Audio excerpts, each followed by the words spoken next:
میرے بھائیوں، اپنے اللہ کو راضی کریں۔ جن دکانوں کے پیچھے نمازیں چھوٹ گئیں، جن دکانوں کے پیچھے سچ کو طلاق ہو گئی، جن دکانوں کے پیچھے دیانت چلی گئی، خیانت آ گئی، بددیانتی آ گئی، ہاں اللہ تعالیٰ قیامت کے دن کہے گا بددیانت سے، وہ تو نے جو امانت کھائی لے کے آ، وہ امانت جو تو کھا گیا تھا لے کے آ۔ کہے گا یا اللہ کہاں سے لاؤں، وہ تو دنیا میں رہ گئی۔ اللہ تعالیٰ فرمائیں گے پڑی ہوئی ہے جہنم میں، پڑی ہے، جا اٹھا کے لا۔ وہ جہنم میں کیسے جائے؟ تو فرشتے ماریں گے چل، اور وہ اس کو لے کے چلیں گے، اور چلتے چلتے دوزخ کا سب سے خطرناک حصہ حاویہ، وہاں اس کو لے کے جائیں گے جہاں منافق رہتے ہیں۔ بددیانت لوگ حاویہ تک چلے جائیں گے ایمان ہونے کے ساتھ بھی، امانت کو کھانے والے لوگ حاویہ میں چلے جائیں گے جو منافقین کی آگ ہے اس میں۔ وہاں دیکھے گا تو جس کا مال دبایا تھا دنیا میں وہاں پڑا ہوگا، کہے گا اچھا یہاں پڑا ہے، اتنے میں وہ تباہ ہو جائے گا، اس کو اٹھائے گا، کندھے پہ رکھے گا، پھر اوپر چڑھنا شروع کرے گا، چڑھنا شروع کرے گا، چڑھنا شروع کرے گا۔ جب دوزخ کے کنارے پر آ جائے گا تو وہ اس کے ہاتھ سے چھوٹ جائے گا اور پھر حاویہ میں جا گرے گا۔ اس کے ساتھ فرشتے مار کر پھر کہیں گے جا واپس لے کے آ، پھر یہ واپس جائے گا، پھر اسے اٹھائے گا، پھر کندھے پہ لے کے چڑھے گا اور چڑھے گا اور چڑھے گا۔ جب کنارے پر آئے گا تو پھر اس کے ہاتھ سے چھوٹ جائے گی، اس کے پھر فرشتے مار کے نیچے گرا دیں گے، جا لے کے آ۔ اب یہ کبھی اس میں سے نہیں نکل سکتا۔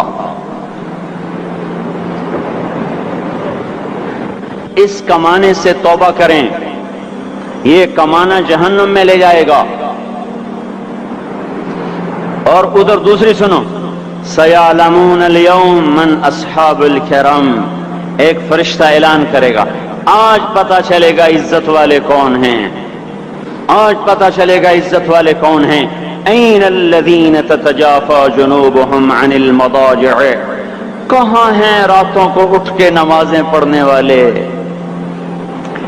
ارے میرے بھائیو، یہ نماز کی غفلت بہت بڑی ہلاکت ہے۔ میں کیسے سمجھاؤں؟ میں تو جب بھی جمعہ پڑھاتا ہوں میں یہ مضمون ضرور بیان کروں، مجھے جب یہ مجمع نظر آتا ہے تو میرا دل ٹکڑے ٹکڑے ہو جاتا ہے کہ یہ 8ویں دن آتے ہیں اور باقی دن کہاں ہوتے ہیں؟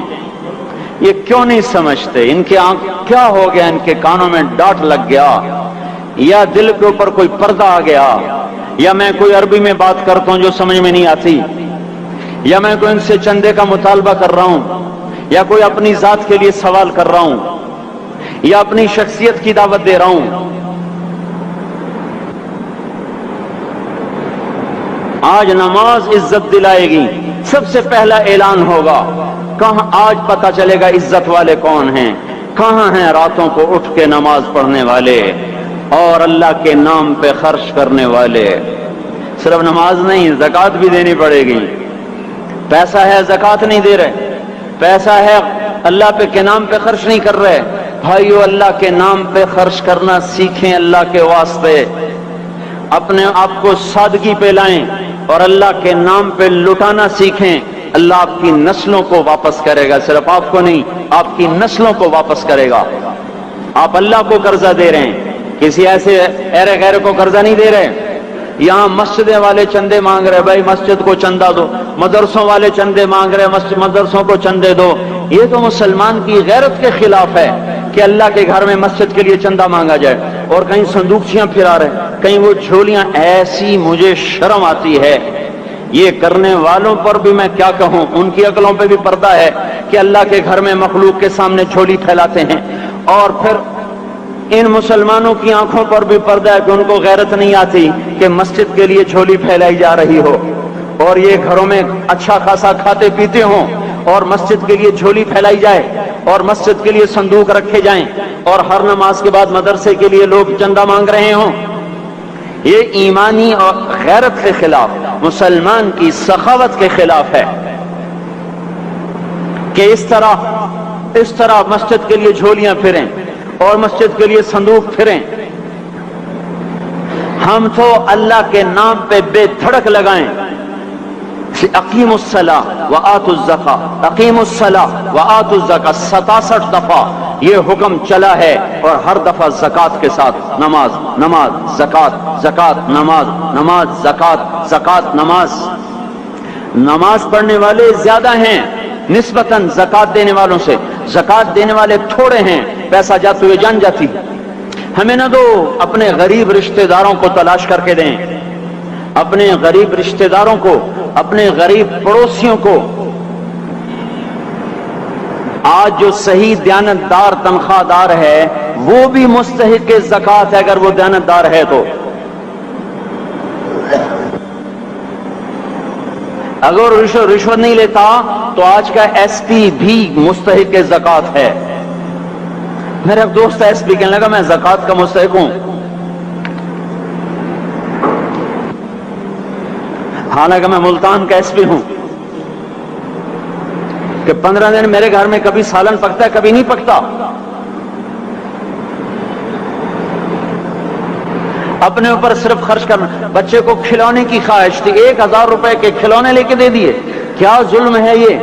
1000 روپے کے کھلونے بچے کو لے کے دے دیے، کہ اللہ نہیں پوچھے گا کہ اس 1000 روپے کسی غریب کے گھر کا دیا جل سکتا تھا، اور کسی کے غریب کا ایک ہفتہ گزر سکتا تھا، تیرے کسی مسکین رشتہ دار کے گھر میں بھی کچھ سالن پک سکتا تھا۔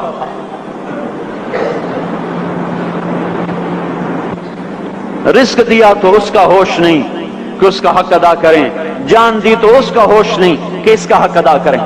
سجدہ جان کا حق ہے، اور زکوٰۃ اور صدقات یہ مال کا حق ہے۔ میں کب اپنے لیے مانگ رہا ہوں؟ میں کہہ رہا ہوں اللہ اپنے غریب رشتہ داروں کو دیں، ان کو تلاش کریں اللہ کے واسطے۔ اپنی بیویوں سے پوچھو سونے کی زکوٰۃ دی ہے؟ دے، ورنہ تو خود پکڑی جائے گی، تیرا زیور تیرے لیے گنجا سانپ بن کے تیری زبان کو ڈسے گا۔ ان کا میں نے تو بچیوں کے لیے سنبھال کے رکھا ہے، اس کی زکوٰۃ دو پھر ٹھیک ہے، ورنہ اسم کو توڑ کے اس کی زکوٰۃ دو، نہیں تو یہ مال پکڑوا دے گا قیامت کے دن۔ نماز نہیں چھڑا سکتی اگر زکوٰۃ نہیں دی، اور زکوٰۃ نہیں چھڑا سکتی اگر نماز نہیں پڑھی۔ مسجد بنا دی 50 لاکھ میں، اگر خود نمازی نہیں تو یہ مسجد بنانا اسے جہنم سے نہیں بچا سکتا۔ میرے بھائیوں، اپنی جان کا بھی صحیح استعمال کریں اور اپنے مال کا بھی صحیح استعمال کریں۔ ہم ایسے اندھے نہیں ہیں کہ جو بچے نے چاہا لا کے دے دیا، جو بیگم نے مانگا اٹھا کے دے دیا۔ نہیں نہیں، ہم پہلے دیکھیں گے اپنے اوپر۔ حضرت عثمان رضی اللہ عنہ کے پاس ایک سال ہے، حضور سے مانگنے آیا، آپ نے کہا عثمان کے پاس چلے جاؤ۔ عثمان سے مانگنے گئے تو آگے بیوی پہ لڑ رہے، کس بات پہ؟ یوں کہہ رہے وہ باہر چھوٹے چھوٹے گھر ہوتے تھے تو باہر آواز آ رہی، بیوی کو کہہ رہے اللہ کے بندی رات تو نے چراغ میں بتی موٹی ڈال دی، وہ بتی ڈالتے تھے نا اس کی روئی کی، تو تیل زیادہ جل گیا۔ تو یہ کہنے لگے یہ کس کنجوس کے پاس بھیج دیا؟ جو بیوی پہ لڑ رہا ہو کہ تو نے بتی موٹی ڈالی ہے تو یہ مجھے کیا دے گا؟ مجھے دمڑی بھی نہیں دے گا۔ جب ان کو باہر بلایا اور خیرات مانگی کہ وہاں سے آیا ہوں، تو انہوں نے اندر گیا، ایک تھیلی اٹھائی، نہ پوچھا کہ کتنے چاہیے، نہ پوچھا کہ کون ہو، 3000 درہم اٹھا کے دے دیے۔ وہ حیران ہو کے کہنے لگا یار ایک بات تو بتاؤ۔ کہا کیا؟ کہا یہ مجھے تو نے اتنے دے دیے کہ میری اگلی نسل کو بھی کافی ہیں، اور خود بیوی پہ تو لڑ رہا تھا کہ بتی موٹی کیوں کر دی؟ کہنے لگے وہ اپنی ذات پہ خرچ تھا، وہ پھونک پھونک کے کرنا ہے، یہ اللہ کو دے رہا ہوں جتنا مرضی دے دوں، یہ تجھے تھوڑے اللہ کو دے رہا ہوں۔ تو اپنی جان کو بھی لگائیں اللہ پر اور اپنے مال کو بھی لگائیں اللہ پر، اور میرے بھائیوں اپنی کمائیوں کو حلال پہ لائیں، اور بیویوں کو سمجھا دیں کہ ہم تمہاری خاطر دوزخ میں نہیں جا سکتے۔ یہ ہم اس پر توبہ کریں، اس پر توبہ کریں، اور یہ آبادی ہر وقت ہونی چاہیے مسجد کی۔ چلو کوئی جو جہاں سے بھی آیا ہے مسجد کے عادی بنو میرے بھائیوں۔ ہماری جماعت گئی تھی اردن میں 1991 میں، تو ہم اسرائیل کے بارڈر پر چلے۔ انہوں نے بتایا کہ یہ ہم سے آمد رفت بات چیت ہوتی رہتی ہے، چونکہ کچھ عرب ادھر رہتے ہیں کچھ عرب ادھر رہتے ہیں، رشتہ داریاں ہیں۔ تو کہ یہ یہودی ہم سے پوچھتے ہیں تمہاری فجر میں نمازی کتنے ہوتے ہیں اور تمہارے جمعے میں نمازی کتنے ہوتے ہیں؟ ہم نے پوچھا یہ تحقیق کیوں کرتے ہو؟ ان کا ہماری کتابوں میں یہ ہے کہ جب فجر کی نماز کے نمازی اور جمعے کی نماز کے نمازیوں کی تعداد برابر ہو جائے گی تو یہودی دنیا سے مٹ جائیں گے۔ اب یہاں فجر میں 1.5 صف ہوتی ہے اور جمعے میں باہر بھی صفیں بنی پڑی، چلو میں کہتا ہوں مان لیا 1/3 طبقہ باہر سے آیا ہے، یہ 2/3 تو یہیں سے اٹھ کے آیا ہے، یہ کیوں نہیں ہر نماز میں آتا؟ میرے بھائیوں اپنے حال پہ رحم کریں، اللہ کے واسطے میری پکار کو سنیں۔ میں آپ کو کوئی فلسفہ نہیں سمجھا رہا، میرا روزانہ ہر جمعہ جب آتا ہوں میں یہی مضمون بیان کرتا ہوں، میں روزانہ آپ کو نیا بیان سنا سکتا ہوں۔ 360 دن ہیں، میں اللہ کے فضل سے آپ کو روزانہ نیا 360 دن میں آپ کو 360 نئے بیان سنا سکتا ہوں۔ میں یہاں بیان کرنے نہیں بیٹھتا، اپنا دکھڑا میں روتا ہوں کہ پوری گلستان کالونی جہنم کی طرف جائے اور میں ان کا پڑوسی ہوں اور میں انہیں جہنم میں جاتا دیکھوں اور میری ہائے نہ نکلے تو میں ڈوب کے مر جاؤں۔ جلتا کتا ہم نہیں دیکھ سکتے اور اس ہماری آنسو نکل پڑے، چوہے کو ہم جلتا نہیں دیکھ سکتے اور میں اتنی شکلوں کو جہنم میں جاتا دیکھوں۔ جس نے فجر آج نہیں پڑھی اس نے پر جہنم کو واجب کر لیا، جو اب آئندہ اثر نہیں پڑے گا اس پر جہنم واجب ہو گئی، پھر میں کیا مضمون بیان کروں، کیا فلسفے بیان کروں؟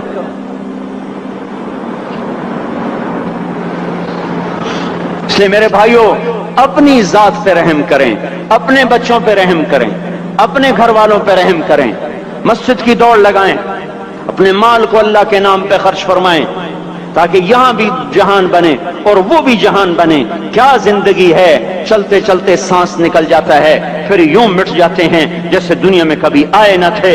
پوتے پوچھتے ہیں ابا دادا کی قبر کہاں ہے؟ ابا کہتے ہیں بیٹا یہیں کہیں مل گئی، پتہ نہیں کہاں ہے۔ ارے آج تو اگلی نسل دادے کی قبر نہیں دیکھ سکتی، ہم اس دنیا کی خاطر اللہ کے باغی ہو جائیں۔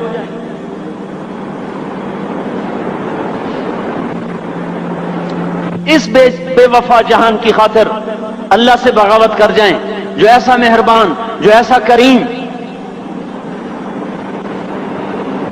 تو اس لیے میرے بھائیوں اللہ کے واسطے اللہ کی بارگاہ میں توبہ کریں اور اپنے اللہ کو راضی کریں۔ یہی میری فریاد ہے، یہی میری پکار ہے۔